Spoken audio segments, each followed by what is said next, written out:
yun na nga guys, welcome to my vlog. For today's video guys, papakita natin sa iyo yung part 2 natin ng kagandahan ng Bicol guys. Ayan guys, so yung ilog talaga guys na paganda. So alam yung pinakamasarap dyan guys, habang naliligo ka sa ibaba, ayan, may baboy sa taas guys. Ayan, may mga alaga silang baboy dito. Yan yung buhay talaga ng probinsya guys. Minsan nga may ano pa yan eh, may kalabaw. Habang may mga naliligo dyan sa baba guys ng mga bata, yan yung kaligayahan naman ng mga bata talaga dito guys. Even mga matatanda magtatambay sa gilid.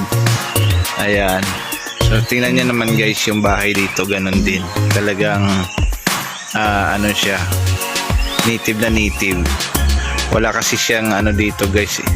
Even may mga bahay din dito na mga yero na talaga, mga concrete, pero kalimitan talaga ang bahay dito guys is ano lang siya, native na native, kasi iwas na rin sa init dito guys eh. Ayan, yan guys, swerte na natin ngayon guys, swerte pa rin natin kasi sa ngayon kasi wala pang ano, naliligong kalabaw dito sa taas.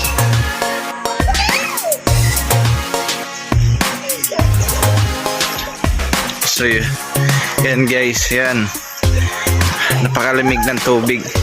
So mga talagang every morning talagang makikita natin na may mga naliligo na mga bata sa ilog.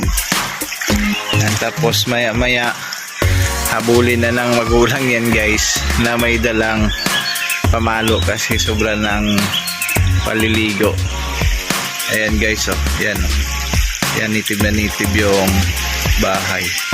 Ang linis din naman guys talaga ng tubig. Ayan, tingnan nyo naman yung agos ng tubig, oh. Yan, habang may mga naliligo sa mga bata. Ayan guys, yan, wow, grabe, sobrang saya. Sarap sa feeling na mabalikan natin ulit yung pinagmulan natin guys. Ayun guys, gumawa talaga ako ng part 2 sa ilog na ito kasi ang ganda, sobra. Parang hindi kakayanin ng isang video ko lang yung hindi ko siya babalikan ulit habang nandito tayo sa Bicol. Samantalahin na natin guys yung pagpapakita sa inyo, lalo na yung mga subscriber natin na sa ibang bansa, yung hindi na nakakaranas o nakakakita ng mga gitong kagandahan na tanawin ng ilog. Yan guys, napakaganda, grabe, sobra, nakakamiss habang may mga naliligo.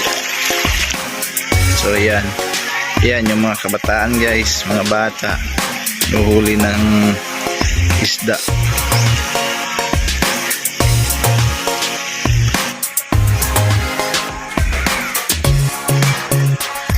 So yan guys, sakit tayo dito sa ano, sa taas. Dito yung taas ng ilog guys, apakita din natin sa inyo. Grabe, ang ganda. Ano talaga, talagang nandito ako sa probinsya na nga ito. Kala ko na naginip lang ako. Sa tagal lang panahon guys, nabalikan ko rin talaga yung probinsya. Yan. So ayan guys, oh, yan. Habang kanina nandun tayo sa ilog, so ngayon nandito naman tayo sa taas. Yan, ang ganda dito guys, grabe.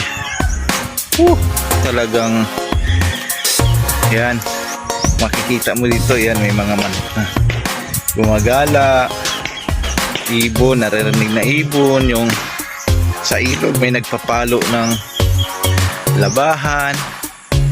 Oh grabe guys, ang ganda, so fresh, grabe guys.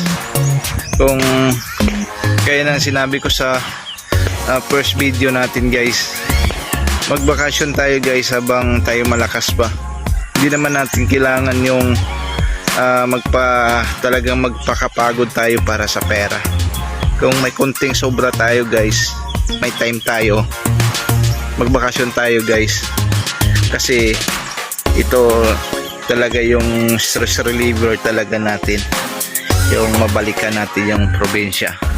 Sige, kasi kung sa hanggang Maynila lang tayo guys, puro pollution, wala na tayong nalalanghap na kagandahan na hangin, yung fresh, yung talagang normal na hangin, ihip ng hangin. Ayan guys, oh, lakas ng hangin, oh, yan, gumagalaw yung mga halaman. Ito, marami pa tayong pupuntahan dito guys. Sa lahat ng pupuntahan ko, papakita ko sa inyo para makita nyo ang sobrang ganda ng Bicol Province. Kaya may time talaga dito kami nagbabakasyon. So yan sa ngayon guys, thank you for watching. Please like and subscribe. Don't forget to hit the notification bell guys para update guys sa mga videos dito sa Bicol na i-upload ko.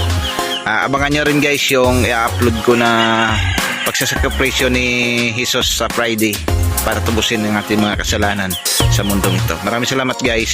Bye bye.